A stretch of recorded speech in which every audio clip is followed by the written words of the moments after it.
Delhi police sub inspector में अभी selection हुआ है मेरा।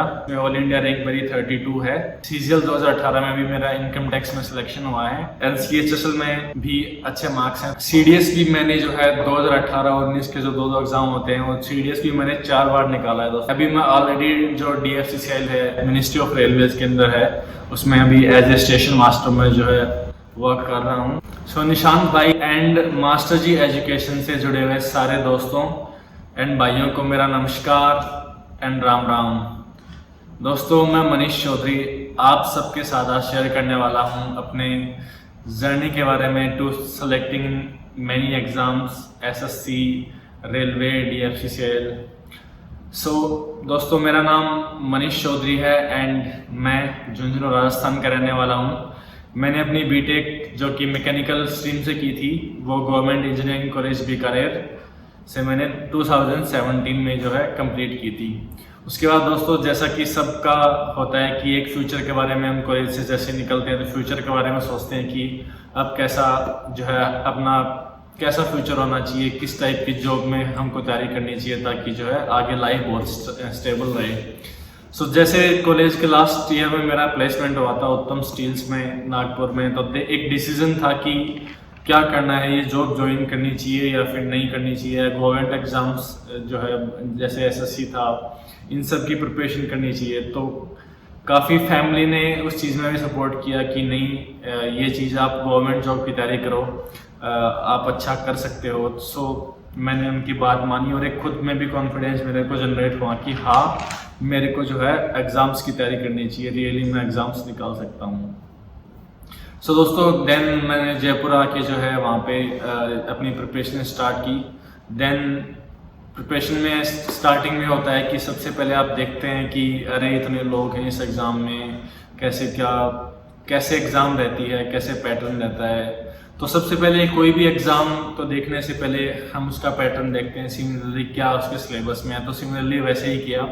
तो SSC की एग्ज़ाम्स में mainly reasoning, GK and GS, then आपका इंग्लिश एंड मैथ्स आपसे जो है एग्जाम में पूछा जाता है। प्री में 4 सब्जेक्ट होते हैं, देन मेंस में आपसे इंग्लिश और मैथ्स के 200 क्वेश्चन आते हैं एंड देन थर्ड जो है डेस्क्रिप्टिव एग्जाम, उसमें आपको एक ऐसे प्रेसी या फिर लेटर राइटिंग जो है आपको करनी होती है और वो 100 नंबर का आपके एग्जाम में आता है। देन आपका जो है CPT होता है, तो CPT में आपको जो कंप्यूटर जो प्रोफिशिएंसी टेस्ट होता है उसमें आपको वेरियस जो है आपसे कंप्यूटर पे टेस्ट लिए जाते हैं एंड देन आप फाइनल DB के लिए कॉल किया जाता है अगर आप फाइनल मेरिट लिस्ट में बना पाते हो तो। सो दोस्तों, ये सब प्रोसेस होता है। सो जैसे ही मैं आया तैयारी करने तो सबसे पहले देखा कि कोचिंगों की इतनी भीड़ है, सारे कोई इस कोचिंग ज्वाइन कर रहा है, तो ऐसा माहौल था कि कोचिंग के बिना बस कुछ तैयारी हो ही नहीं पाएगी। लेकिन टाइम के साथ मेरे को ऐसा रियलाइज हुआ कि नहीं, ऐसा नहीं है। मैं कुछ कोचिंगों में गया जहाँ सिर्फ ये पढ़ाते थे कि बस ये रूल है, ये 10 रूल लिखा दिए कि ये रूल है, ये रट लो, एग्जाम में इस रूल से कोई क्वेश्चन देखे तो कर लो। तो आप ये सोचो कि इंग्लिश जैसे जो सब्जेक्ट है, इंग्लिश एक सब्जेक्ट को मानते हैं, इंग्लिश एक लैंग्वेज है, उस लैंग्वेज में अगर आप रूल रटोगे तो फिर आप नहीं बोल पाओगे और ढंग से आप नहीं कर पाओगे। सिमिलरली जैसे हिंदी है, हिंदी में आप कोई बोलते टाइम रूल थोड़ी देखते हो, आप क्या देखते हो उसमें एक आपका जो पहले से कॉमन सेंस होता है, माइंड सेट होता है कि हाँ ऐसे हिंदी में ये जो इसने बोला है सही है। सिमिलरली इंग्लिश में भी आपको ऐसे ही करना होता है। सो रीजनिंग आप बेसिक बहुत सारी बुक्स हैं उससे आप स्टार्ट कर सकते हैं, लाइक RS अग्रवाल हो गया एंड अदर जो बहुत सारी पब्लिकेशंस की बुक हैं। रीजनिंग काफ़ी आराम से हो जाता है क्योंकि एक कॉम्प्रिहेंसिव जो है अप्रोच होती है इसमें, उस टाइप के बेसिकली क्वेश्चन बनते हैं। देन GK GS बात करते हैं। GK GS में आपको बहुत सारे जो है सोर्सेज आपको मिल जाएंगे, चाहे वो लूसेंट हो, चाहे या फिर आपको और बहुत सारी मैगजीन्स हों उससे रिलेटेड, तो वो भी आपको प्रोवाइड की जाती हैं। देन बात आती है इंग्लिश और मैथ्स की। सो मैथ्स का पैटर्न जैसा कि आप दोस्तों देख रहे हो कि 2017 के बाद में जो है 18 और 19 में मैथ्स का पैटर्न जो है बदला है। बदला ऐसे है कि अब जो क्वेश्चन है वो ज़्यादा आते हैं कैलकुलेशन बेस्ड, आपसे ज़्यादा घुमा फिरा के क्वेश्चन नहीं करेगा, आपको कैलकुलेशन देगा अच्छी सी। अगर आप कैलकुलेशन में आपकी क्वेश्चन प्रैक्टिस है उस क्वेश्चन को लेके, वो बहुत सारे क्वेश्चन अगर आपने सोल्व किए हैं, then actually you will make it. आप आराम से वो क्वेश्चन को जो है कर पाएंगे। सो मैथ्स में आपको सिंपल, आप एक बार जो है पूरा पढ़ें उसमें कि क्या क्या थ्योरम्स हैं, क्या क्या थ्योरी एक बार पढ़ें, देन आप सीधे जाएं जो है क्वेश्चन प्रैक्टिस पे।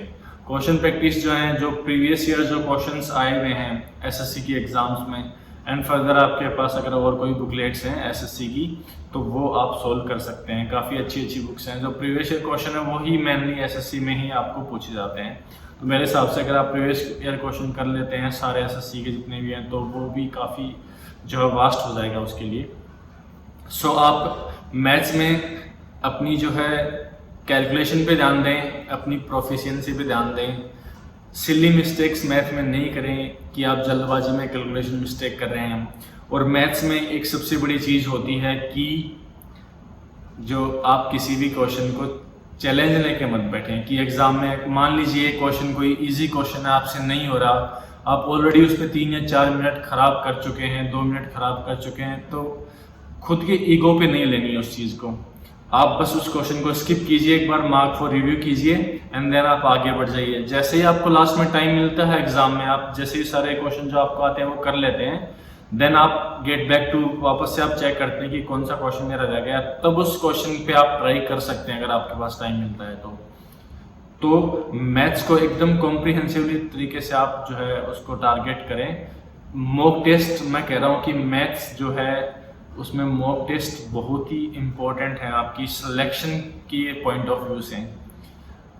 तो आप मॉक टेस्ट जितने हो सके उतने लगाएं, प्रीवियस ईयर क्वेश्चंस लगाएं, अपनी कैलकुलेशन पे ध्यान दें, सिली मिस्टेक्स कम करें मैथ्स में जितना हो सके, क्योंकि एक मिस्टेक से आपका पूरी कैलकुलेशन खराब होती है एंड देन आपका क्वेश्चन रॉन्ग होता है, तो फिर एग्जाम टाइम में और ज़्यादा प्रेशर बढ़ता है।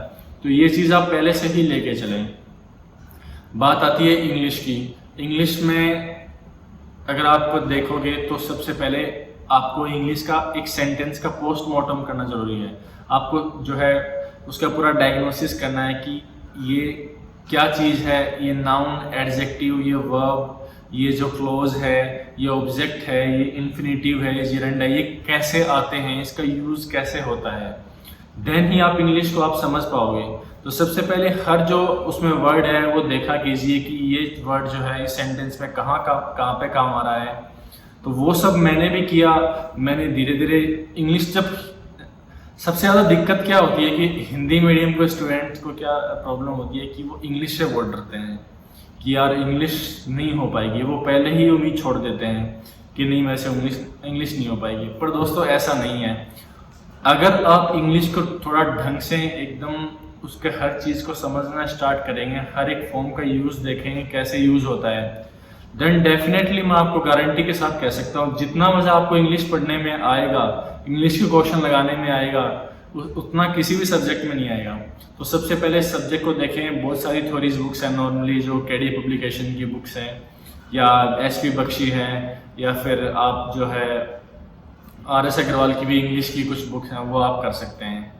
देन उससे आप जैसे थ्योरी पढ़ते हैं तो आपको जाना है फिर जो प्रीवियस ईयर क्वेश्चंस हैं, जो एमबी पब्लिकेशन भी आप लगा सकते हैं प्रीवियस क्वेश्चन के लिए, या फिर एक बहुत ही अच्छी बुक जो सब प्रीफर करते हैं, आई थिंक एक मिरर ऑफ कॉमन एरर आती है जो कि ए.के. सिंह की है।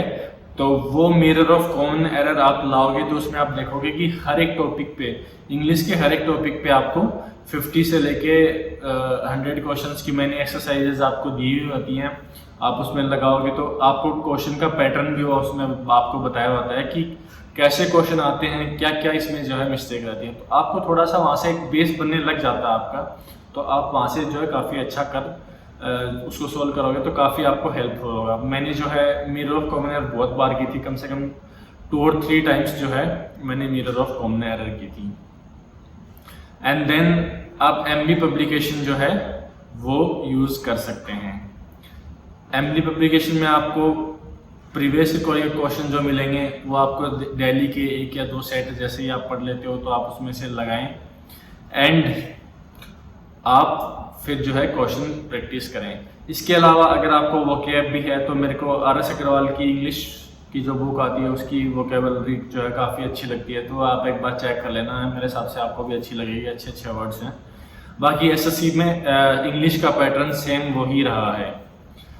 सो देन ये सब करने के बाद अगर आप और एडवांस आते हैं तो आपको एक बाइबल ऑफ कॉमन एरर भी एक बुक आती है जो AK सिंह की उनकी है, तो उनसे बाइबल से आपको और थोड़ा सा एडवांस आपको देखने को उसमें मिलता है। तो बस आप ये क्वेश्चन लगाए जाएं, प्रैक्टिस करते जाएं, प्रैक्टिस से ही आपको जो है फाइनली आपको समझ में आने लगेगा कि क्वेश्चन कैसे सॉल्व होते हैं। इंग्लिश में कॉम्प्रीहेंशन, चाहे वो PQRS हो, PQRS को आप डायरेक्ट सीधा टारगेट नहीं कर सकते, उसमें भी आपको देखना होता है कि ये सब्जेक्ट आ रहा है तो इसका कहाँ प्रोनाउन होगा, कहाँ हेल्पिंग वर्ब होगी, तो वो सब आपको फाइंड आउट करना होता है। सो दोस्तों ये सब मैंने करने के बाद जो है 2018 में मैंने मेरा फर्स्ट CPO का एग्ज़ाम दिया, NCGL का एग्ज़ाम भी दिया, एंड SSC के अदर एग्ज़ाम्स जैसे मैंने आपको बताया कि CHS का एग्ज़ाम दिया मैंने, और CDS काफ़ी डिफेंस में जो है इंटरेस्ट था, मैं तो CDS का भी एग्ज़ाम देता था। तो देन जैसे अब SSC CPO 2018 में मैं जो है दिल्ली पुलिस सब इंस्पेक्टर में अभी सिलेक्शन हुआ है मेरा, उसमें ऑल इंडिया रैंक मेरी 32 है, एंड सिमिलरली मेरे को CGL 2018 में भी मेरा इनकम टैक्स में सिलेक्शन हुआ है, एंड CHSL में भी अच्छे मार्क्स हैं, तो उनका तो क्या है अभी ये सारी जॉब हैं। अभी मैं ऑलरेडी जो DFCCIL है, मिनिस्ट्री ऑफ रेलवेज के अंदर है, उसमें अभी एज ए स्टेशन मास्टर में जो है वर्क कर रहा हूँ, जॉब कर रहा हूँ। सो CDS भी मैंने जो है 2018-19 के जो दो एग्ज़ाम होते हैं, वो CDS भी मैंने 4 बार निकाला है दोस्तों। तो काफ़ी मतलब अगर आप SSC तैयारी करते हो तो काफ़ी अदर एग्जाम्स आपके ऐसे ही निकलने लग जाते हैं, लाइक रेलवेज हो गया, एंड सिमिलरली इससे जो रिलेटेड टॉपिक्स हैं उसकी आप जो है अच्छी तैयारी कर पाते हैं। सो ये जो है मैंने आपको बेसिक इंग्लिश और मैथ का बताया। देन आपको एक और मैं एडवाइस देना चाहूँगा कि आप जो है मेंस पे भी ज़्यादा फोकस करें, क्योंकि मेंस जो है वो 400 नंबर का होता है। अगर आप प्री में अच्छा स्कोर कर लेते हैं, 170 अराउंड 170 से ऊपर जैसे पिछले में चल रहा है, अच्छे नंबर्स आते हैं, तो आप मेंस को भी उतने ही मन से टारगेट करें, क्योंकि SSC में जो मेंस सिलेक्शन दिलाने वाला होता है वो मेंस ही होता है। अगर आप मेंस में 400 में से 360, 70, 80 नंबर ले आते हैं तो आपका दोस्तों बहुत अच्छा चांस बन जाता है एक डिजायर्ड पोस्ट आपको मिलने का।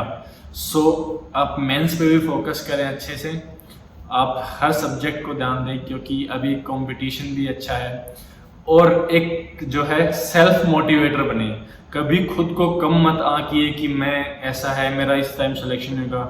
मैं आपको गारंटी से लिख के देता हूँ कि जो मेहनत करता है उसको डेफिनेटली उसका सिलेक्शन होता है, उसको जो मिलती है। ये पहले आपकी तरह मैं भी यही सोचता था कि यार मैं ऐसे इतनी मेहनत कर रहा हूँ, क्या पता सिलेक्शन हो गया नहीं होगा, कब सिलेक्शन होगा, तो एक उसमें थकान आती है। लेकिन नहीं, पर हमेशा ऐसा होता था कि हाँ यार अब मैंने इतना पढ़ लिया है कि बस अब एग्जाम आने दो और मैं बस एग्जाम फोड़ के आऊँगा। तो सिमिलरली ऐसा कॉन्फिडेंस लाओ खुद के अंदर कि बस एग्जाम आने दो, अब एग्जाम फोड़ के आऊँगा।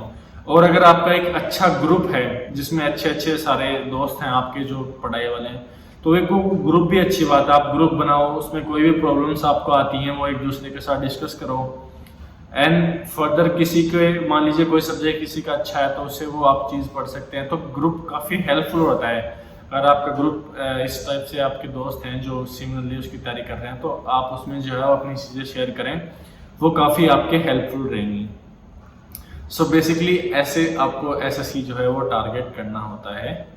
तो कुछ नहीं है, बस आप कंसिस्टेंसी बना के रखो, एकदम पागल भी नहीं होना कि बस कुछ भी पढ़ रहे हैं, ऐसा नहीं है। एक जो डिजायर्ड जो पैटर्न है उसी पे आप पढ़ोगे तो आप इजीली दोस्तों एग्जाम को निकाल पाएंगे, कोई टफ नहीं है। सो ये मैंने आपको बेसिक बताया एक कैसे इंग्लिश मैथ और आपको जो है वो टारगेट करना है। सो ये था मेरी जर्नी। मैंने भी इसी तरह जैसे मैंने आपको बताया ये सब बुक्स और मैंने ये सब टारगेट किया था। देखो डिप्रेशन, थोड़ा स्ट्रेस, ये सब के लाइफ में आता है। अगर आप अनसक्सेसफुल, आप कभी फेल नहीं होते तो आपको सक्सेस का मज़ा भी नहीं आता। आप जब सक्सेसफुल होके जाते हैं, मान लीजिए अब आप दिल्ली में रह रहे हैं, आप सक्सेसफुल होते हैं, आपकी जॉब लगती है, आप इंस्पेक्टर बनते हैं या सब इंस्पेक्टर बनते हैं, तो आपको जब वापस आप वहीं पर जाएंगे तो आपको एक अलग ही खुशी होगी। आप देखो मेरे वो स्ट्रगल के दिन थे, मैंने कितना अच्छा पढ़ाई की थी, कितने स्ट्रगल किए थे, यहीं से मैं जाता हूँ। तो एक वो अच्छा जो आपको फील होता है, तो वही स्ट्रगल के दिन आपको फिर बहुत अच्छे लगने लग जाते हैं। तो टेंशन मत लीजिए, आपका डेफिनेटली सिलेक्शन होगा। आप पढ़ते रहिए बस, पर कंसिस्टेंसी बना के रखें। ये नहीं कि आप 2 दिन पढ़ रहे हैं, 3 दिन छुट्टी कर रहे हैं, फिर 2 दिन पढ़ रहे हैं, नहीं। आप कंटिन्यू पढ़ें, कोई भी जो है चीज़ स्किप नहीं करें, आप एकदम पढ़ते जाइए। Definitely I can assure you that you will definitely get selection in SSC। So दोस्तों, thank you so much and Nishant भाई also for providing the platform to share my experience and my journey. So hope you guys you will do very good in exams. All the best. तो ये हमने सुनी success की कहानी मनीष की जुबानी। सबसे पहले तो मनीष भाई का बहुत बहुत धन्यवाद। उन्होंने अपने इतने बिजी शेड्यूल से हम लोगों के लिए टाइम निकाला, और जॉब में वो काफ़ी बिजी रहते हैं, फिर भी उन्होंने हम लोगों के लिए और आप लोगों के लिए टाइम निकाला और आप लोगों को मोटिवेट किया।